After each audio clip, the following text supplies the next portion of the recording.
mengajar ramai itu peminat-peminatnya. Dan sekarang saya dapati di dalam negara kita pun sama. Saya ada yang saya tidak boleh nak sebut nama dia. Sebab saya dapati, Masya Allah, ramainya ikut dia. Kalau orang nak tahu personal saya lah, WhatsApp saya, ramainya mengikut dia.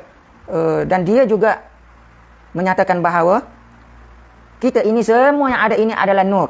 Carilah di dalam YouTube itu yang sekarang sudah ramai pengikut menjadi rujukan lagi, menyatakan bahawa semua yang ada ini adalah cahaya, dan cahaya itu bukan Allah tetapi partly sebahagiannya adalah Allah. Apa maksud tu? Kita semua yang ada ini adalah cahaya. Yang kita tahu cahaya adalah malaikat. Bukannya manusia, bukannya pokok semua ini. Allah jadikan kita semua bukannya daripada cahaya, daripada tanah, daripada air mani. Itu yang disebut dalam Quran. Tapi disebut daripada cahaya, dan cahaya itu disebut adalah cahaya Muhammad. Sebab itu isu Nur Muhammad ini memang kadang membawa kepada masalah, sebab dia istilah itu bukan istilah daripada Quran dan hadis. Dan dia kata bahawa cahaya itu adalah semua ini adalah daripada cahaya, dan cahaya itu semua ini daripada cahaya itu adalah bukannya Allah tetapi sebahagiannya adalah Allah. Kadang-kadang ada kawa-kawa kat situ. Pengeliruan.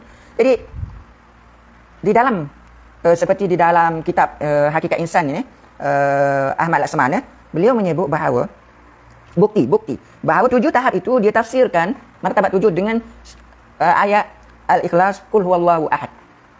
Qul huwallahu ahad. Allah yang ahad itu siapa? Qul huwallahu ahad. Ahad itu adalah Allah SWT. Dia kata Allah itu ahad. Itu disebut martabat yang pertama tadi adalah ahadiyah, Allah. Kemudian Qul huwallahu ahad. 7 martabat tadi. Qul huwallahu ahad, Allahus samad, lam yalid wa lam yulad wa lam yakul lahu kufuwan ahad. Ahad yang terakhir itu dia panggil martabat yang ke-7. Ahad yang terakhir itu adalah Muhammad.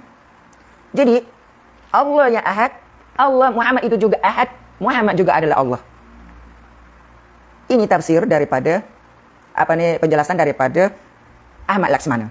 Kemudian Ar-Razi Hashim Indonesia yang sampai ke Negeri Sembilan dan dijemput dan sebagainya itu. Ar-Razi Hashim menyebut hadis Nabi. Sehingga dia kata ini bukan hadis, tetapi lafaznya hadis. Yang ada di dalam kitab tertentulah. Lafaz yang menyebut ana Arab bila ain. Nabi kata aku adalah Arab, ain, ra, ba.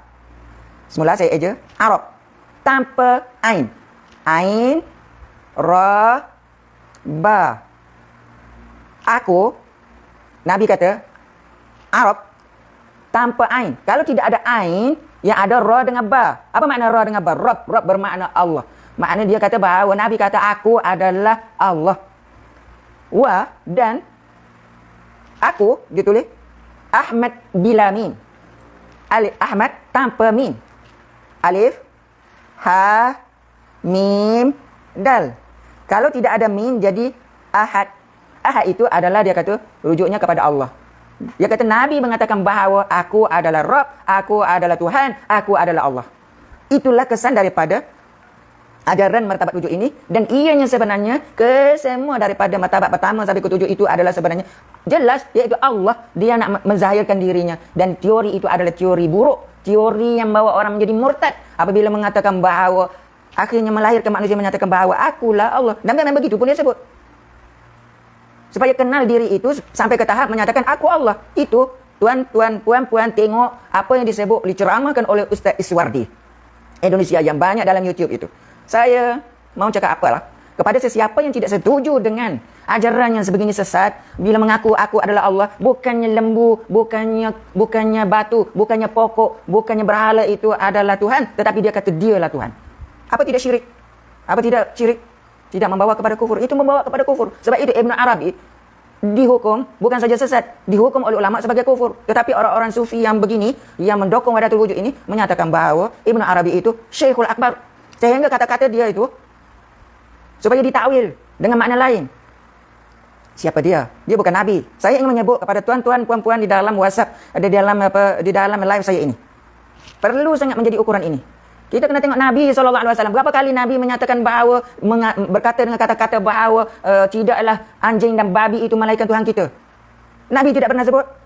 Kalau Nabi tidak pernah sebut, siapa Ibn Arabi? Siapa Nabi? Ini menjadi ukuran kita. Dia banyak kitab, sampai hampir 1000 kitab yang dikarang. Tiada faedahnya kalau ilmu ini yang diajar. Ilmu salah, Nabi tidak ajar, Nabi tidak sebut. Kalau nak dikata dia menjadi satu ahad, dia kerana cintanya kepada Allah sehingga dia menyebut kata-kata gila begitu, Nabi lebih layak untuk menyebutnya. Nabi lagi cinta kepada Allah. Tapi Nabi tidak keluar perkataan-perkataan begitu. Saya mengatakan Fir'aun itu adalah Tuhan. Nabi tidak sebut.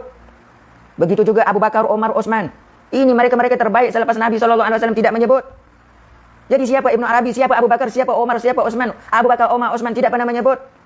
Perkataannya sebegitu.